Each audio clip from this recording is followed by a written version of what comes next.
What is going on, guys? This is Nick, and today I want to talk to you about the second episode of my series, Top 5 Paintball Tips of the Week. This episode being survival.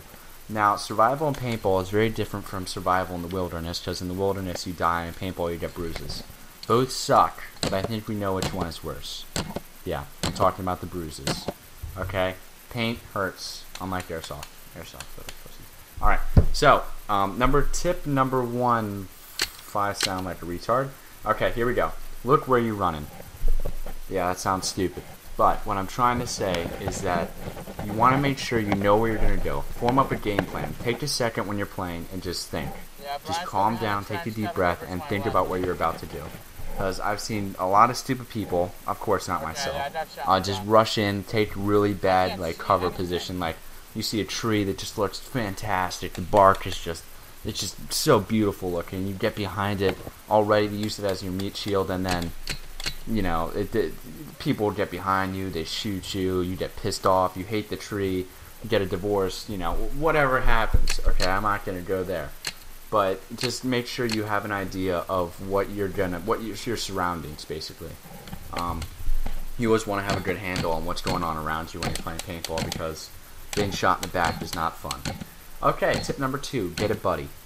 Now, this buddy may be stupid, or they may be good. You know, you can decide. Either one works pretty well, because the stupid person you can use kind of like a scout. You can call them your scout, I guess. Or your forward observer. I just basically like to call them the retard that goes in first. But either way, whatever floats your boat. So you can get somebody that's good to help you, figure it out. If they're good at paintball, they can show you the ropes, maybe get you to start thinking in a more paintball kind of mindset. Or you can get somebody that's dumb, maybe like you, maybe not. You know, every army needs its brave people, so that the cowards can come in later. Or the brave people that are good, and then, you know, cowards can still come in later. But the main thing about having a buddy is being able to have somebody to depend on.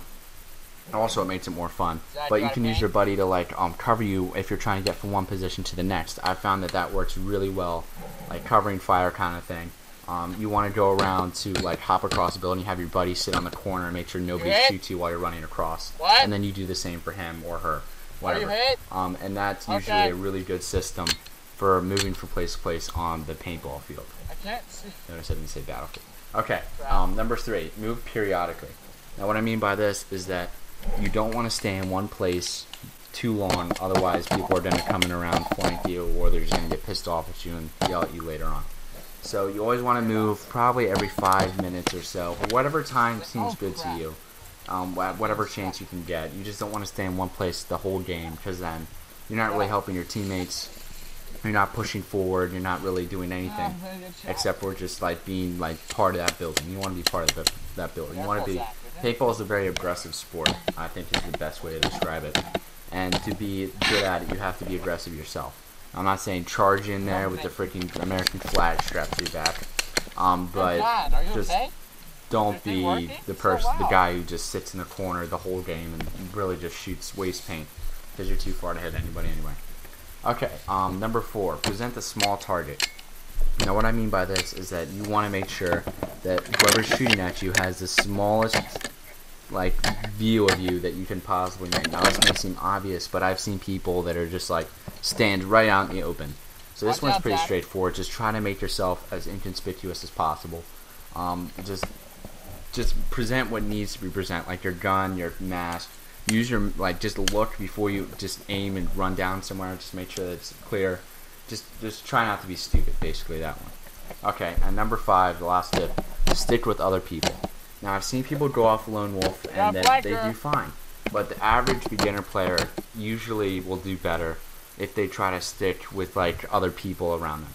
Now, I'm not saying just follow somebody, the whole game, but you want to stick around with the main group of people and just have teammates. This is a team sport. It's not a lone wolf kind of thing. You want to stick with your team so you can help your team and they can help you. And the other part of that is you don't want to get too close to somebody. Now, if you see some kind of fort or something and everybody goes to it at the same time, or a log, somebody or a few people are going to get left out in the dust, and then they're going to get shot. Or you might be that person. If there's not enough rain, don't go there. Go where there's room. You don't want to overcrowd a situation, otherwise people will get shot. Yeah, okay, that is my episode for this week. I hope you enjoyed it. Please leave any comments, any suggestions, or anything like that. Yeah, it was still 5 minutes. I'm not very quick with this. Moves, okay? But I'm going to work my best at making these shorter and try to crank one out every week. Thanks for your support, and I shall see you guys later.